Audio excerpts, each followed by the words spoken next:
America ने करीब 2000 सैनिकों को तैनात करने के बाद बहुत सारे इलाके गाजा के जहां पर अमेरिकी जो लोग हैं, सिविलियंस हैं, उनको बंदी बनाया गया है। ऐसे में अमेरिका अपने सैनिक वहां पर भेजेगा और इजराइल जंग पर यह बड़ी अपडेट हम आपको दे रहे हैं। वहां पर अमेरिकी रक्षा मंत्रालय ने इसे लेकर आदेश जारी किए हैं। कल बाइडेन के दौरे से पहले अमेरिका के रक्षा मंत्री ने यह आदेश दिए। आपको याद होगा कल तेल अवीव में जब रॉकेट हमले हुए तो बंकर में छिपने के लिए नेतन्याहू को मजबूर होना पड़ा। विदेश मंत्री भी वहां पर थे। ऐसे में बाइडेन के दौरे से पहले अमेरिका के रक्षा मंत्री ने आदेश दिया है कि 2000 सैनिक वहां पर तैनात किए जाएंगे। सुमित, और दो तस्वीरें आपकी टीवी स्क्रीन पर है। जंग में अमेरिकी सैनिक तैनात किए गए हैं। हमास का खात्मा तय है, यह बात नेतन्याहू खुले तौर पर कह चुके हैं अपने संबोधन में। राष्ट्र के नाम जब उन्होंने संबोधन दिया तो उन्होंने कहा था कि हम हमास के खात्मे से कम पर रुकने वाले नहीं हैं, चाहे इसमें लंबा वक्त लगे, चाहे हमें सैनिकों को खोना क्यों ना पड़े, लेकिन हम हमास को खत्म करने से कम पर रुकने वाले नहीं हैं।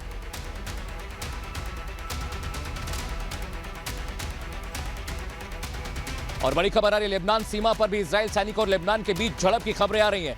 हिजबुल्लाह की ओर से लगातार उस सीमा पर हमले हो रहे हैं और बड़ी खबर यह आ रही है कि लेबनान की जो सीमा है, जो बॉर्डर इलाका है, वहां पर इजरायली सैनिकों और लेबनान के बीच झड़प की खबरें आ रही हैं। इस वक्त की बड़ी खबर हम आपको बता रहे हैं और बड़ी बात यह है कि वहां पर अब जो ग्राउंड फोर्सेज है उनका डिप्लॉयमेंट बढ़ा दिया गया है। ये बॉर्डर का इलाका है जहां पर आप देख रहे हैं टैंक को भी तबाह किया था।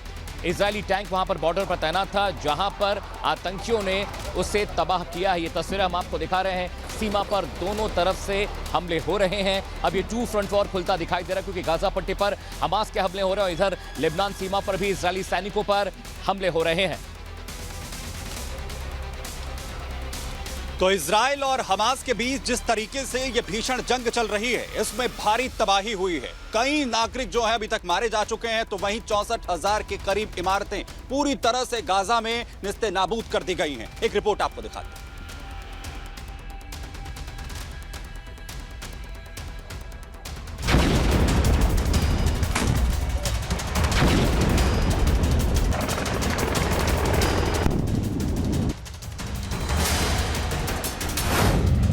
गाजा पर रण की तैयारी, हमास की भीषण तबाही।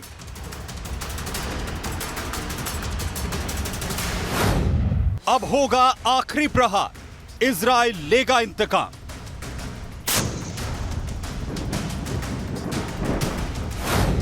Final round, Republic Bharat on ground.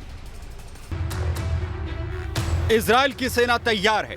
तैयारी आखिरी प्रहार की है। तैयारी हमास के प्रतिघात की है। तैयारी है आतंक को जड़ से खत्म करने की, हमास को जमीन से उखाड़ फेंकने की, गाजा में उसे निस्ते नाबूद कर देने की।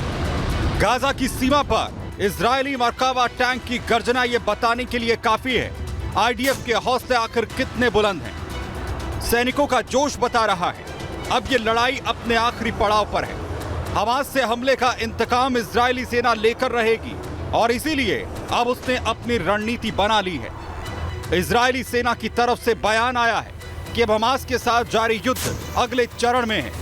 उत्तरी दक्षिण दोनों मोर्चों पर इजरायली सेना तैयार है। कुछ दिन पहले से नेतन्याहू ने गाजा बॉर्डर पर भारी संख्या में टैंक और सेना तैनात कर दिए थे।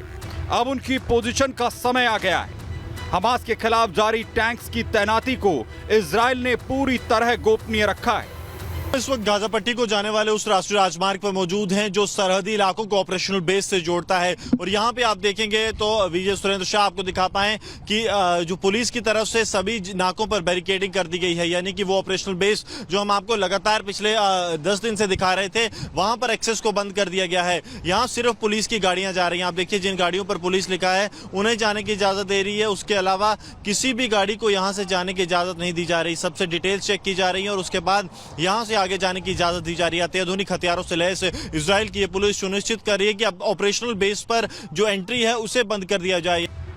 हमास के खिलाफ इजरायली फोर्स ने अपने मिशन को पूरी तरह से सीक्रेट रखा है। टैंक्स की तैनाती कहां होगी, कैसे वो हमास के ठिकानों पर गोले बरसाएंगे, ये हमास को भी नहीं पता चल पाएगा। कि जिस तरह से लगातार बड़े ऑपरेशन की तैयारी इजराइल कर रहा है, उस बीच बेहद महत्वपूर्ण हो जाता है कि उस ऑपरेशन की सीक्रेसी को मेंटेन रखा जाए, यानी कि वो ऑपरेशन जो है वो आम लोगों से दूर रखा जाए। जिस तरह से स्ट्रेटेजिक मूव हो रहे हैं, क्योंकि कल हमने देखा कि बड़ी तादाद में मरकावा टैंक्स को फॉरवर्ड एरियाज में मूव किया गया है, अब उनकी जो है ऑन ग्राउंड डिप्लॉयमेंट की जा रही है। तो कहां कहां पर जो टैंक्स डिप्लॉय किए जाएंगे, कहां मोटार पोजीशंस बनाई जाएंगी, कहां पर जो है एक temporary command and control centre establish किया जाएगा, वो सब चीजें अब की जा रही है। और यही कारण है कि अब एक्सेस जो है वो ऑपरेशनल बेस की तरफ बंद कर दिया गया है और सुरक्षा जो है वो चाक चौबंद खासतौर पर कर दी गई है। कारण बिल्कुल साफ है, क्योंकि इजराइल अब चाहता है कि जो ऑपरेशन वो तैयार कर रहा है, जिस ऑपरेशन को प्लान करना है और उसके एग्जीक्यूशन करना है, वो एलिमेंट सरप्राइज एलिमेंट रहे हमास के आतंकियों द्वारा। एक तरफ जहां गाजा पट्टी पर आईडीएफ ने चढ़ाई की तैयारी शुरू कर दी है, तो वहीं दूसरी तरफ अपनी सरहदों की घेराबंदी भी शुरू कर दी है। तो लेबनान में चुनौतियां लगातार हिजबुल्लाह ग्रुप दे रहा है। अभी भी एक बार फिर हिजबुल्लाह ग्रुप की तरफ से जो मतूरा इलाका है वहां पर मोर्टार दागे गए हैं। तो लगातार कोशिश जो है हिजबुल्लाह ग्रुप की तरफ से की जा रही है कि माहौल को खराब किया जाए, इजराइल को जो है मल्टी फ्रंट जंग में धकेला जाए। तो आज सुबह ही 4 आतंकी हिजबुल्लाह ग्रुप के जो लेबनान से घुसपैठ कर रहे थे उन्हें मार गिराया गया है। उस बीच सुरक्षा जो है वो पूरे सरहदी इलाके में बढ़ा दी गई है। आप देखेंगे पुलिस की जो तैनाती है वो साफ तौर पर यह दर्शाती है कि किस तरह से सुरक्षा को चाक चौबंद कर दिया गया। लेबनान बॉर्डर पर भी भारी संख्या में इजरायली सेना के साथ टैंक्स तैनात किए गए हैं। लेबनान से लगातार आतंकी संगठन हिजबुल्लाह घुसपैठ के साथ हमले कर रहा है, जिसका इजरायली सेना मुंहतोड़ जवाब दे रही है और गाजा पर चढ़ाई से पहले हमास के ठिकानों पर हमला कर आतंकियों को निशाना बना रही है, जिससे हमास पर आखिरी प्रहार से उसे कमजोर किया जा सके। Bureau report, Republic Bharat.